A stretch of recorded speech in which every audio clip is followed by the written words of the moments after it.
अब्दुल्ला अल मामून मदारीपुरी साहिब दामत बरकातुल आलिया। अस्सलामु अलैकुम व रहमतुल्लाहि व बरकातुहू।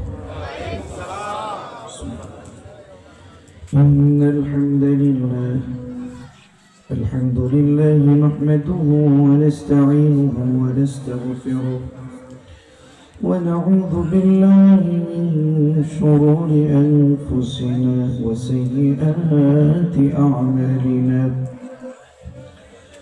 من يهده الله فلا مضل له ومن يضلل فلا هادي له فلن تجد له وليا مرشدا ونشهد أن لا إله إلا الله وأن محمدا عبده ورسوله الذي أرسله بالحق بشيرا ونذيرا وداعيا إلى الله بإذنه وسراجا وقمرا منيرا. أما بعد فقد قال الله تعالى في كلامه المجيد وفي برهانه التوحيد. মহান রবের কাছে শয়তান থেকে পানাহ চেয়ে আমার সাথে সকলে জবান খুলে পড়ুন। আউযু বিল্লাহি মিনাশ শাইতানির রাজীম। বিসমিল্লাহির রাহমানির রাহিম।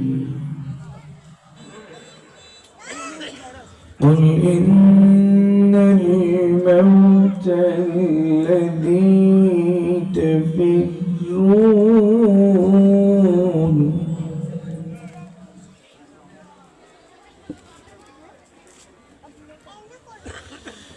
إن الموت الذي تفرون منه فإنه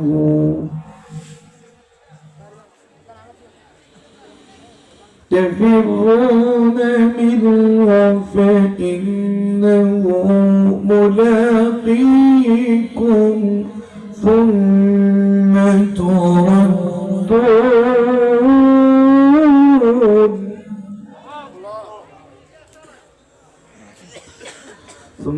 تردون إلى عالم الغيب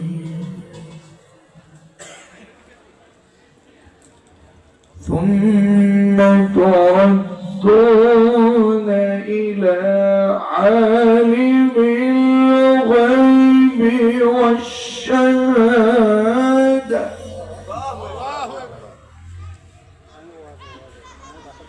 ثم تردون إلى عالم الغيب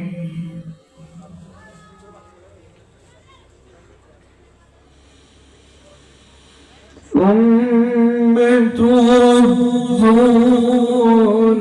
إلى عالم الغيب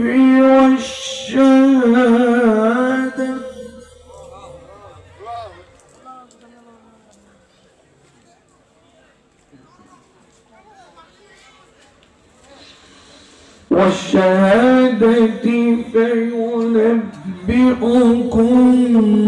بما كنتم تعملون.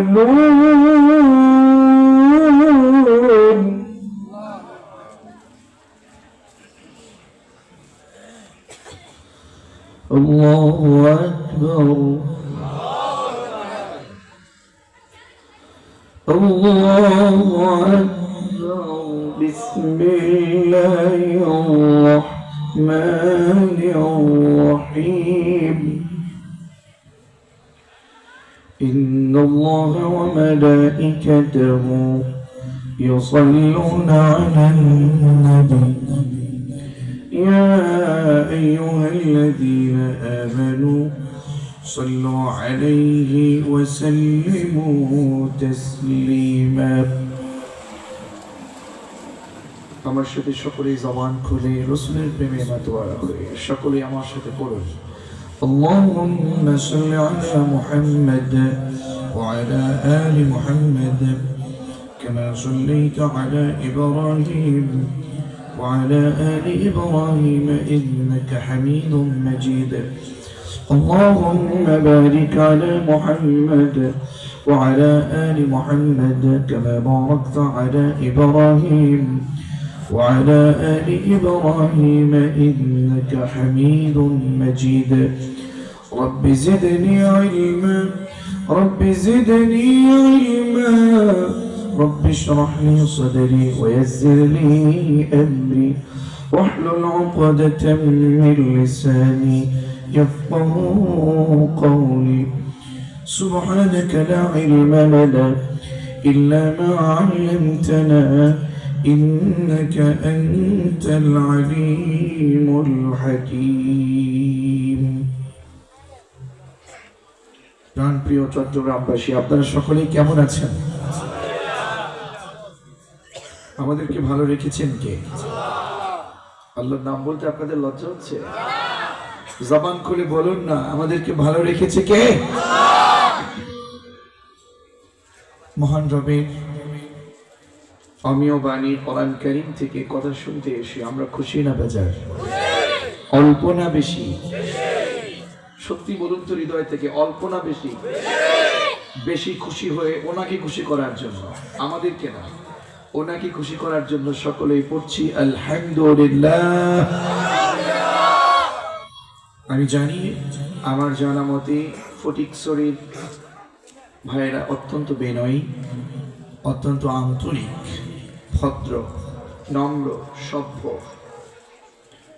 তো আমি আপনাদের সেই গুণগুলোকে সামনে রেখে আপনাদের কাছে একটি আবেদন জানাচ্ছি সেটা হলো রাত্র গভীর হয়েছে এটা আমিও জানি আমি অনেক দূর থেকে এসেছি কিন্তু মেহমান হয়ে আমি আপনাদেরকেও কষ্ট দিতে চাচ্ছি না আর মেজবান হয়ে আপনারাও আশা রাখি মেহমানকে কষ্ট দিতে চাচ্ছেন না আমি কি সঠিক বলেছি তাহলে আমার কথা রাখবার জন্য আপনাদের বিনয় আপনাদের ভদ্রতা ফুটানোর জন্য মেহেরবানি করে যার সামনে যতটুকুন জায়গা আছে আল্লাহর জন্য শয়তানকে ওখান থেকে বের করে দেন আর আপনি সামনে চলে আসেন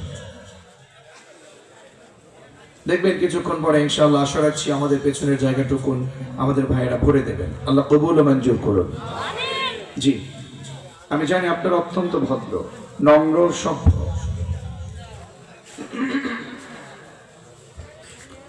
জি আমরা একেবারে সামনে এগিয়ে সুন্দর করে আমরা জায়গাটুকুন সুন্দরভাবে শয়তান থেকে আমাদের জায়গাটুকুন পবিত্র করছি আপনারা কষ্ট পেলেন না তো দেখুন আমার চেয়ে আপনাদের হক আদায় করা খুব জরুরি কারণ আপনারা কোরআন শুনবেন আর সেখানে শয়তান বসে থাকবে এটা কি হতে পারে কোরআন আর শয়তান কি এক জায়গায় থাকতে পারে মুহাম্মদ আর আবু জাহেল এক জায়গায় থাকা সম্ভব এজন্য আমরা জায়গাটুকুন পরিপূর্ণ করে নিলাম ওই যে মাঝখানে আপনাদের হাতের ডান পাশে কিছু জায়গা ফাঁকা আছে কিছু ছোট্ট ভাইয়ের একটু সামনে আগে বসো তো সামনে গিয়ে আসো তোমরা অত্যন্ত ভালো ছেলে আর আমার বিশ্বাস আপনারা শেষ পর্যন্ত বসে থাকবেন পারবেন না ইনশাআল্লাহ বলেন দিনে রাতে প্রোগ্রাম করে শরীরের অবস্থা আসলেই তেমন একটা সুবিধা না অনেক দূর দূর জায়গাটুকুন সফর করতে হচ্ছে গলার অবস্থা তেমন একটা সুবিধা নয় তবে আলহামদুলিল্লাহ তবে আমাকে আপনারা আজকে সহযোগিতা করবেন ইনশাআল্লাহ পড়েন ছাত্রের মতো জবাব দিয়ে আমাকে সহযোগিতা করা যাবে তো ইনশাআল্লাহ আমি জানি আপনারা অত্যন্ত ভদ্র বিনয়ী তো আপনাদের এখানে কথা বলে বিশেষ করে বীর চট্টগ্রামের মানুষ এরা ইসলাম প্রিয় ইসলামী আন্দোলনের অন্যতম একটি জায়গা হচ্ছে চট্টগ্রাম ঠিক না যত বাধা যত ষড়যন্ত্র যত হামলা মামলা মোকদ্দমা যাই থাকুক না কেন বীর চট্টগ্রামের মানুষেরা দেখিয়েছে আমরা কোরআনের পক্ষে কথা বলুন ঠিক না আল্লাহ যেন আমাদেরকে ডানপন্থী হিসেবে কবুল ও মঞ্জুর করেন, পড়ে আমিন। দেখুন, আজকের এই প্রোগ্রামে আপনারা এসেছেন, আমার হাতে একখানা কিতাব দেখছেন, কিতাবের নাম কি? আরো জোরে, কিতাবের নাম কি? এই কিতাব থেকে কথা হোক, এই কিতাব সংসদে যাক, এটা আমরা চাই কি চাই না? আল্লাহ আমাদেরকে কবুল ও মঞ্জুর করুন, সকলে পড়ছি আমি। ঐতিহ্যবাহী চট্টগ্রাম জেলার ফটিকছড়ি উপজেলার অন্তর্গত চিকুনিয়া বাজারটিলা যুব সমাজের উদ্যোগে নবমতম সিরাতুন নবী সাল্লাল্লাহু আলাইহি ওয়াসাল্লাম মাহফিলের আজকে মুহতারাম সুনামধন্য সভাপতি, আমাদের সকলের শ্রদ্ধাভাজন ব্যক্তিত্ব, ঐতিহ্যবাহী নতুন বাজার কেন্দ্রীয় জামে মসজিদের সুনামধন্য খতিব শেখ হযরত মাওলানা হুসাইন আহমদ সাহেব হাফিজাহুল্লাহ ওয়া আতালাল্লাহু উমরাহু ওয়া বারাকাল্লাহু ফি হায়াতি। আওয়াজ করে সকলে পড়ছি আমিন। আজকের প্রোগ্রামে আমার পূর্ব অত্যন্ত চমৎকার ও প্রাঞ্জল ভাষায় কথা বলেছেন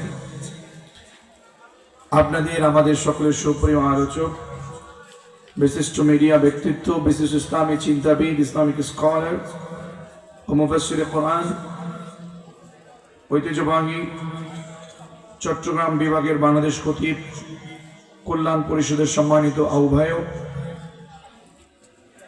শেখ মাওলানা নিজামউদ্দিন মিয়াজি হাফিজাহুল্লাহ ওয়া আতালাল্লাহু উমরাহু ওয়া বারাকাল্লাহু ফি হায়াতি। সকলে পড়ছি আমিন। অত্যন্ত চমৎকার কথা বলেন, সাহিত্যের রস, কোরআনের রস সব একত্র করে চমৎকার কথা বলেন। আমার সাথে আরেকবার কুমিল্লাতে তার দেখা হয়েছিল, সম্ভবত কুমিল্লা অথবা নোয়াখালী, একটু আগেও কথা হলো, তখন ওইরকম সময় পাইনি, আমি এসছি, উনি চলে গেছেন, আজকে সেটা হলো। তো আসলে আমরা অনেক সময় ভালোবাসা থাকলেও একত্র থাকার সুযোগ অনেক সময় পারি না, এক একজন এক এক জায়গায় প্রোগ্রাম থাকে, সেজন্য।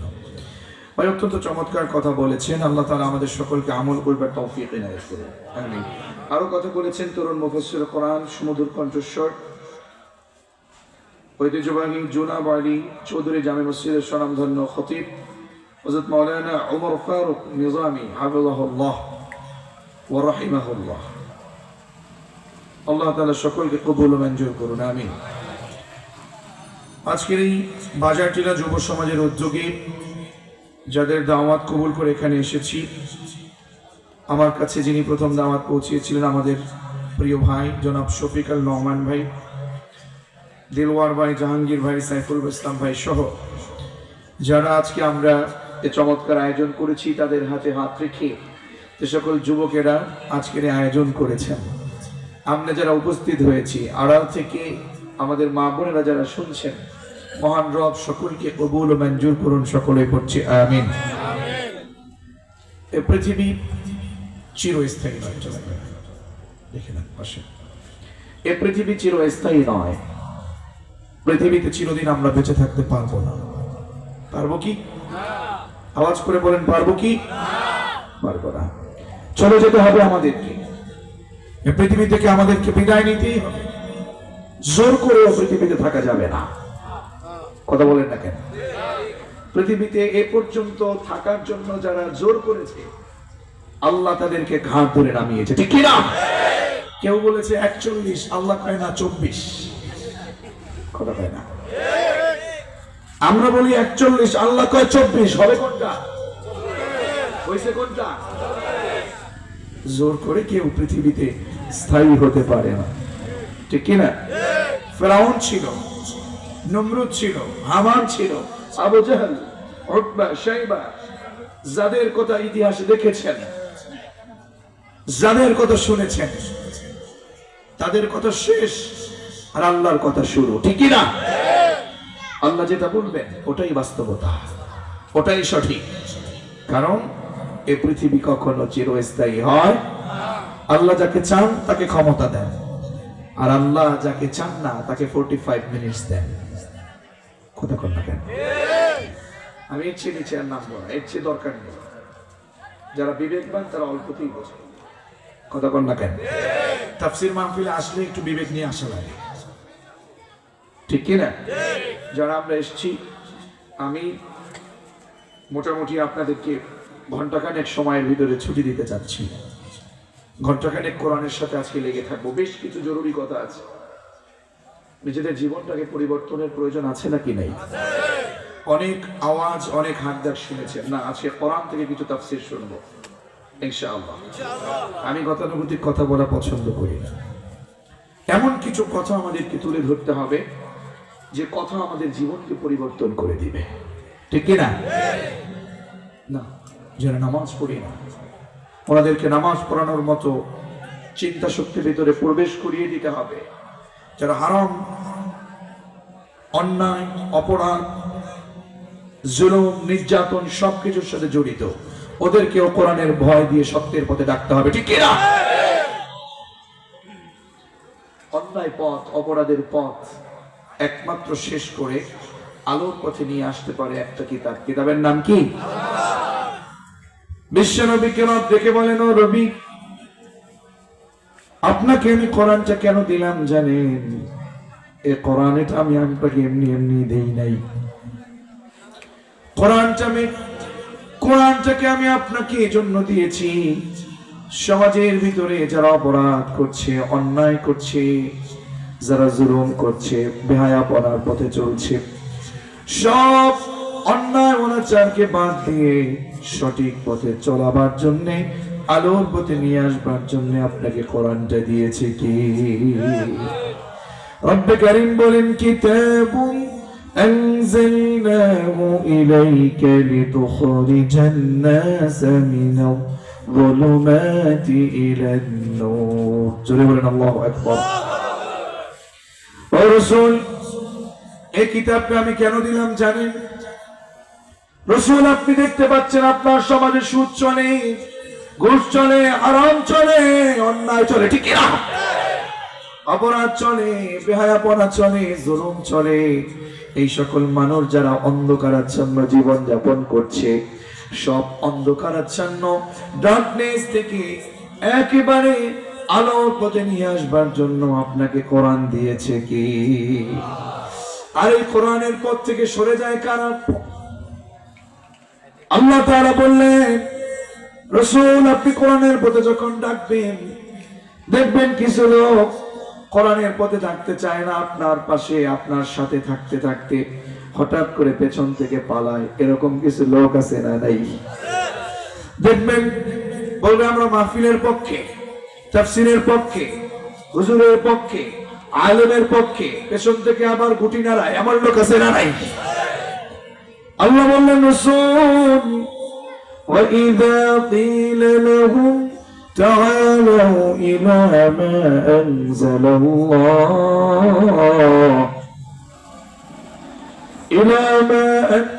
اللَّهُ وَإِلَى الرَّسُولِ رَأَيْتَ الْمُنَافِقِينَ يَصُدُّونَ عَنكَ صُدُودًا। জোরে আল্লাহু আকবার। আল্লাহ তাআলা বলেন, রাসূল শুনেন, ওয়া এবং ইদা যখন কিলা বলা হয়, লাহুম তাদের কি, তাআলা আসেন, কোরআনের পথে আসো, সত্যের পথে আসো, কোরআনের আন্দোলনে আসো, কোরআনের তাফসীরে আসো। রাসূল, আপনি এই কথা যখন বলেন, যখন কোরআনের পথে রাখেন, আপনি যখন বলেন ওইলা রাসূল, রাসূলের আদর্শের পথে আসো, ডানপন্থী হবার জন্য আসো, এই কথা যখন আপনি বলবেন, আপনি যখন সত্যের পথে ডাকবেন, রাআইতাল মুনাফিকিনা ইয়াসুদ্দুনা আনকা সুদুদা, দেখবেন আপনার সাথেই ছিল, আপনার সাথেই ছিল। দেখবেন কোরআনের পথে ডাকার জন্য পেছন রাস্তা থেকে কিছু লোক পালাবে। ওই সকল মুনাফিক এখনো সমাজে আছে না নাই? ওদের কাছে কোরআনের আন্দোলন ভালো লাগে না। এই ছেলে বসো। আমার আলোচনার কোন প্রোগ্রাম থেকে একজন মানুষের সাথে সাথে আমি মোনাজাত করে দেবো। এটা কি বানানো কোনো কিস্সা কাহিনী বলতেছি নাকি? খবরদার, একজন উঠে যাবে। কষ্ট পাচ্ছেন নাকি আপনারা? তাহলে দরকার নেই। তাহলে আপনি যদি উঠেন তাহলে আমার দরকার কি? আপনার কারণে আরেকজনের মন নষ্ট হোক, আপনার আজকে উঠে যাবার জন্য শয়তান বিজয়ী হোক, এটা কি আমরা চাই? কথা বলে এটা আমরা চাই? দেখুন, আজকের এই একটা ঘন্টা আপনার জন্য অনেক মূল্যবান। শয়তান আপনাকে আজকে রাখতে চান না, তার কারণ কি জানেন? তার কারণ হচ্ছে আপনি যদি এখানে থাকেন তাইলেই তো আপনি সঠিক পথে চলে যাচ্ছেন। শয়তান এটা চায় না। তা আমরা কি শয়তানের পক্ষে না কোরআনের পক্ষে? আরো জোরে, আমরা শয়তানের পক্ষে না কোরআনের পক্ষে? আমরা দাড়ির পক্ষে না বিপক্ষে? নামাজের পক্ষে না বিপক্ষে? কোরআনের পক্ষে না বিপক্ষে?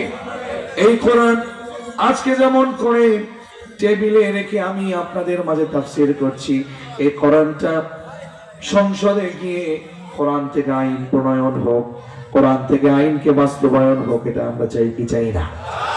এজন্য রাসূলকে বলে, রাসূল আপনি যখন ডাকবেন আসো কোরআনের পথে, আসো সত্যের পথে, আসো তোমরা কোরআনের তাফসীর, আসো তোমরা কোরআনের আইনের পথে, এই কথা যখন আপনি তাদেরকে বলবেন, রাসূল দেখবেন পেছন থেকে আপনার মুনাফিক দলগুলো পালিয়ে যাবে, আর যারা সঠিক পথে থাকবে, যারা কোরআনের পক্ষে থাকবে, ওরাই কেবলমাত্র আপনার সাথে থেকে কোরআনের পক্ষে আন্দোলন করবে। কথা বলেন ঠিক কিনা? এজন্য দেখবেন বহু হামলা হয়েছে, বহু মামলা হয়েছে, বহু ষড়যন্ত্র হয়েছে। সব ষড়যন্ত্রকে উপেক্ষা করে যারা সত্যিকার কোরআনের কর্মী, তারা ইসলামী আন্দোলনের উপরে বিচার ছিল, ঠিক না? তারা জানে আমার উপরে বাধা আসবে, আমার উপরে হামলা আসবে, মামলা আসবে, জেল জরিমানা আসবে, কিন্তু কোরআনের কর্মীরা পিছপা না হয়ে সত্যের পথে অবিচল ছিল। কারণ তাদের মডেল হলো রাসূল, তাদের মডেল হলো আবু বকর, ওমর আর উসমান, তাদের মডেল হলো খুবাইব খাব্বাব, তাদের মডেল হলো হযরত বেলাল, ঠিক না? সব কিছু হবে, বাধা আসবে, জুলুম আসবে, হামলা আসবে, মামলা আসবে, ষড়যন্ত্র আসবে। যারা খুবাইব খাব্বাবের উত্তরসূরি, যারা বেলালের উত্তরসূরি, যারা রাসূলুল্লাহর উত্তরসূরি, ওরা পিছপা হয়ে কোরআনের উপর বিচার থাকবে। এমন কোন কোন কোরআনের কর্মী আছো তো হাত তুলে আল্লাহকে দেখায় দাও।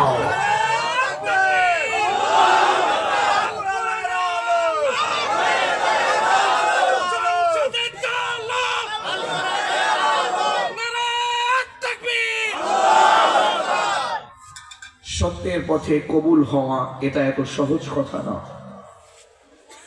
দেখুন, কোরআন পড়লেই আপনি একবারে সঠিক পথে না। আপনার চেয়েও ভালো কোরআন পড়তে পারতো আব্দুল্লাহ বিন উবাই। কথা বলেন না কেন? আপনি কার পিছনে নামাজ পড়ছেন? আব্দুল্লাহ বিন উবাই রাসূলুল্লাহর পিছনে নামাজ পড়েছেন, একই সাথে সিয়াম পালন করেছেন, সালাত আদায় করেছেন, এরপরেও কোরআনের বিরোধিতা করেছেন, ঠিক না? আমাদের সমাজে এমন অনেক লোক আছি, কোরআন পড়ি কিন্তু কোরআনের বিপক্ষে কাজ করি, ইসলামের বিপক্ষে কাজ করি, কোরআনের আন্দোলনের বিপক্ষে কাজ করি। দেখুন, এটা আসলে আমাদের জন্য মানায় না। আপনাকে সব বাধা বিপত্তিকে উপেক্ষা করে সত্যের পথে অবিচল থাকতে হবে। পারা যাবে? পারা যাবে? আল্লাহ তাআলা তার রাসূলকে ডাকছেন, আপনাকে না,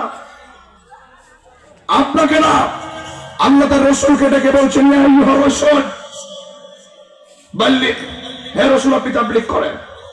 আমি আল্লাহ অর্ডার করছি। কি করেন? সবাই বললেন না। আমার ছাত্ররা আজকে যারা এখানে বসেছেন, আমি অযোগ্য হলেও আনা মিসকিনুন ফিল ইলমি ওয়াল আমাল, ইলমে আমলে খুবই মিসকিন একজন মানুষ। আনা মিসকিন, আল্লাহি আনা মিসকিনুন ফিল ইলমি ওয়াল আমাল। এরপরেও আজকে বলছি, অযোগ্য হওয়ার সত্ত্বেও আজকে কিন্তু আমি আপনাদের টিচার, আপনারা আমার কি, আমাদের কি যেন উভয় কি আল্লাহ কোরআনের ছাত্র হিসেবে কবুল করেন, পড়ছি আমি। দেখুন, এখানে সবাই আসতে পারে না, এখানে সবাই কবুল হয় না। বাজারে দেখেছি শত শত হাজার হাজার মানুষ, এখানে কয়জন? সব সময় সবাইকে আল্লাহ কোরআনে কবুল করে না, তবে তাদের মনকেই কবুল করে যারা অমরের মন নিয়ে চলে। কথা বলেন ঠিক না? আমার যুবক ভাইয়েরা, আমরা জানি দাঁড়িয়ে না থেকে তুমি যদি এখানে বসতে পারো, কোরআনের ছায়াতলায় বসতে পারো, আমার আল্লাহ তোমাকে এই জান্নাতের বাগানে ক্যামেরা করে ভিডিও করে যখন রাখবেন, কিয়ামতের ময়দানে যদি এই নবম বার্ষিক সিরাতুন নবী, এই তাফসীরুল কোরআন মাহফিল যদি কবুল হয়ে যায়, আল্লাহর কসম করে বলি, সেই দিন তোমাকে ক্যামেরাতে দেখে দেখে তোমাকে নাজাত দিয়ে দিবে, ঠিক না? আমরা নাজাত পেতে চাই নাকি চলে যেতে চাই? পেছন থেকে পালায় কারা? মুমিন না মুনাফিক? আর জোরে মুমিন না মুনাফিক? তাহলে আমরা এখান থেকে যাব নাকি মুমিনের মতো বসবো? ইনশাআল্লাহ। প্রতিদিন তো আমরা এখানে আসবো না, প্রতিদিন আমার সামনে আপনার সামনে তাফসীর করবে না। এই পৃথিবীটা চিরস্থায়ী না, এই পৃথিবীটা ক্ষণস্থায়ী। জীবনটা যেহেতু চলেই যাবে, জীবনটা যেহেতু এখান থেকে বিদায় নেবে না, সব বাদ দিয়ে, অপরাধ বাদ দিয়ে কোরআনের পক্ষে আমাদেরকে থাকতে হবে, ঠিক না? পৃথিবীতে কেউ স্থায়ী হয় না, রত্নসে ফেরাউন কিংবা নমরুদ, কেউ ভাবে চিরকাল রয় না, কেউ ভাবে চিরকাল রয় না, পৃথিবীতে কেউ স্থায়ী হয় না, ঠিক না? ও আমার কলিজার টুকরো চট্টগ্রামবাসী, ও ফটিকছড়ির মুসলমানেরা, আজ পৃথিবীতে আপনার বয়স 20 বছর, 25 বছর, 40, 50, 60, 70, একদিন আপনাকে পৃথিবী থেকে বিদায় নিতে হবে, ঠিক না? আল্লাহ তাআলা তার হাবিবকে ডেকে বললেন, রাসূল বাল্লিগ, আপনি তাবলীগ করেন। কি করেন? আমাদের সমাজেও তাবলীগ আছে না নাই? আছে না নাই? বাল্লিগ উলামায়ে কেরাম যারা এখানে আছে, কোরআনের আয়াতগুলো, শব্দগুলো যারা বুঝি, আল্লাহ তাআলা ওয়াদা কি করলেন? ও আমার কলিজার টুকরো তরুণার যুবকেরা, আসো না আজকে কিছু কোরআনের কথা বলি। বোঝো না? একটু বুঝতে চাও না? আল্লাহ তার হাবিবকে নিজে ডাকলেন, রাসূল বাল্লিগ। শব্দটি ভাবে তাফঈল থেকে শব্দ চয়ন করে অনারেবল ওয়ার্ড, আদেশ সূচক একটা শব্দ আল্লাহ বললেন, রাসূল তাবলীগ করেন। বাল্লিগ, বাল্লিগ মানে তাবলীগুন, তাফঈলুন। এই ওজনে তাবলীগুন শব্দ থেকে বাল্লিগ, আপনি তাবলীগ করেন। আপনাকে তাবলীগ করতে কে বলছে? আর জোরে কে বলছে? ইয়া আইয়ুহার রাসূল। এই চট্টগ্রামবাসী শোনো, তুমি কি হয়ে গেছো? তোমার এমন কি হয়ে গেছে? কি ক্ষমতার মালিক হয়েছো? এই পৃথিবীর সর্বশ্রেষ্ঠ মহামানব বিশ্বনবীকে, রাসূলকে আল্লাহ নিজে ডেকে বলছেন, ইয়া আইয়ুহার রাসূল বাল্লিগ, আপনি তাবলীগ করেন। আপনার মুরব্বির কথা মতো না, আপনার নেতার মতো না। আবু জাহেল উতবা সাহেব আপনার চাচা হতে পারে, আবু লাহাব আপনার চাচা হতে পারে, আবু তালেব আপনার চাচা হতে পারে। ওদের কথা মতো না, মুরব্বির কথা মতো না। তাবলীগ করলে আপনাকে তাবলীগ করতে হবে মা উনজিলা ইলাইকা মির রাব্বিক। সুবহানাল্লাহ। আপনাকে আমি তাবলীগ করতে বলেছি রাসূল, মা উনজিলা ইলাইকা মির রাব্বিক। কোন মুরব্বির কথা মতো না, নেতার কথা মতো না। আপনাকে তাবলীগ করতে হবে কোরআন দিয়ে। সুবহানাল্লাহ। কি দিয়ে? সবাই বললেন না? একটু আওয়াজ করেন না। আপনাদের কষ্ট হচ্ছে না? দেখুন না, যত বেশি ইমানি শক্তি নিয়ে এখানে বসবেন, ছাত্রের মতো যত বেশি জবাব দিবেন, দেখবেন শিক্ষক যখন পড়ায়, ছাত্র যদি খুব জোরে আওয়াজ করে মন দিয়ে বলে, ছাত্রের মুখস্থ করতে সহজ হয়ে যায়। কথা বলেন না কেন? শুধুই কি শুনবেন নাকি বাড়িতে কিছু নিয়ে যাবেন? সবাই বললেন না? এত বলা লাগবে আপনাদের? শুধু কি শুনবেন না বাড়িতেও নিয়ে যাবেন নাকি ওয়াজ লিখে যাবেন? নিয়ে যাব ইনশাআল্লাহ। দেখেন না, আমরা সত্যি এত বেশি নিজেকে অবহেলা করছি, নিজের নফসের প্রতি এত বেশি জুলুম করছি। আমরা জানতে কেউ দ্বিধাবোধ করি না, অনেক জানি, অনেক বলতে পারি আমরা অনেক সময়, কিন্তু একটা জিনিসের অভাব আমরা পাচ্ছি, সেটা হলো আমলের বড় অভাব। কথা বল না কেন? আমলের অভাব দেখতে পাচ্ছি। আযান চলে আর আমার কাজ চলে, আযান চলে, ব্যবসা চলে, মসজিদে নামাজ পড়ে, আমি কেমন করে আল্লাহর গোলাম হয়ে আমি কাজে বেরাচ্ছি? না, এটা আমি করতে পারি না। এই কাজটা করার অন্যতম কারণ হলো আমার ভিতরে ঈমানের পরিপূর্ণতা নেই, ঠিক কিনা? আমার বুঝে আসে না মুসলমানদের কাছে কেন নামাজের ওয়াজ করতে হবে, কেন যাকাতের ওয়াজ করতে হবে। না, মুসলমানদের জন্য তো নামাজের ওয়াজ করা লাগে না। যে নামাজ পড়ে না, ওর তো মুসলিমত্ব নিয়ে এই প্রশ্ন আছে, কথা বলেন না কেন? মুসলমান হবে নামাজ পড়বে না, কোন ধরনের কথা? অথচ বিশ্বনবী নিজে বলেছেন 5 ওয়াক্ত নামাজ আদায় না করলে 5টা ক্ষতি হয়ে যায়। কয়টা? আরো জোরে কয়টা? 5 ওয়াক্ত নামাজ না পড়লে কয়টা ক্ষতি? আচ্ছা আমি যদি বলি মুখস্থ রাখা যাবে? শেষে কিন্তু আমি পরীক্ষা নেব, পারা যাবে? একটা দিনে কয় ওয়াক্ত নামাজ? সবাই বলেন, ছাত্রের মতো জবাব দেন। লস নাই, কিন্তু লোকসান নাই।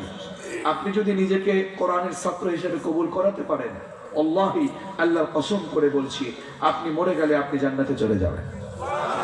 বিশ্বনবী নিজে বলেছেন, সুবহানাল্লাহ ওয়া বিহামদিহি। আমার বীর চট্টলাবাসী ও আমাদের ফটিকছড়ির মুসলমান, ফটিকছড়ির মুসলমান শুনুন না, একটা দিনের নামাজ 5 ওয়াক্ত নামাজ। কয় ওয়াক্ত নামাজ? 5 ওয়াক্ত সালাত আপনি যদি আদায় করেন, খুশি কে? আর 5 ওয়াক্ত সালাত আদায় করলে বেজার কে? আল্লাহ। 5 ওয়াক্ত সালাত আদায় করলে খুশি কে? বেজার কে? আমরা খুশি করব কাকে? আর জোরে কাকে? তাহলে এবার মুখস্থ করেন। দেখেন, আজকে বাড়িতে গিয়ে আপনাদের গিন্নি, আপনার মা, আপনার বোনকে বলার দরকার আছে না নাই? আমি শেষে পরীক্ষা নেব, পারতে পারবেন? এ প্লাস পাবেন নাকি গোল্ডেন পাবেন? কি পাবেন? গোল্ডেন। গোল্ডেন পেতে চাই যুবকের, আল্লাহ কবুল ও মঞ্জুর করুন। গোল্ডেন রেখে আমরা যেন জান্নাতে সবার আগে কবুল করেন আমাদের, পড়েন আমিন। একদিনে কয় ওয়াক্ত নামাজ? প্রথম ওয়াক্তের নাম কি? আরো জোরে বলেন। ফজর। ফজর না বলে বলেন ফাজর। ফাজর এটা শুদ্ধ, এটা বললে সওয়াব আছে, এটা বললে কি আছে? ফজর হইছে বাংলা কথা। ফজর কি কথা? রাগ করলেন? ফজর শব্দটা আমরা বাংলায় বলি, আরবিতে হচ্ছে ফজর। আরবিতে কি? আরো জোরে। ফজরের অর্থ, ফজরের সালাত 1 নাম্বার, 2 নাম্বার হচ্ছে যোহর, 2 নাম্বার কি? 3 নাম্বারে, 4 নাম্বারে 5। আরো জোরে, আরো জোরে। আযান দিলে আমরা মসজিদে যাই না, আযান দিলে আমরা ঘরে ঘুমায় থাকি, আযান দিলে যোহরের ওয়াক্তে আমরা সকলে কাজ করি কিন্তু মসজিদে যাই না। এরকম ঘটনা আমাদের মধ্যে আছে না নাই? আযান শুনে মসজিদে যাও, থেকো না এর বাজারে, ওয়াক্ত মতো নামাজ পড়ো, ওয়াক্ত মতো নামাজ পড়ো, হয় না যেন কাজারে, আযান শুনে মসজিদে যাও। ঠিক না? আযান শুনে আমরা আর ঘরে থাকবো না, আযান শুনে হাতের কাজ আর করবো না।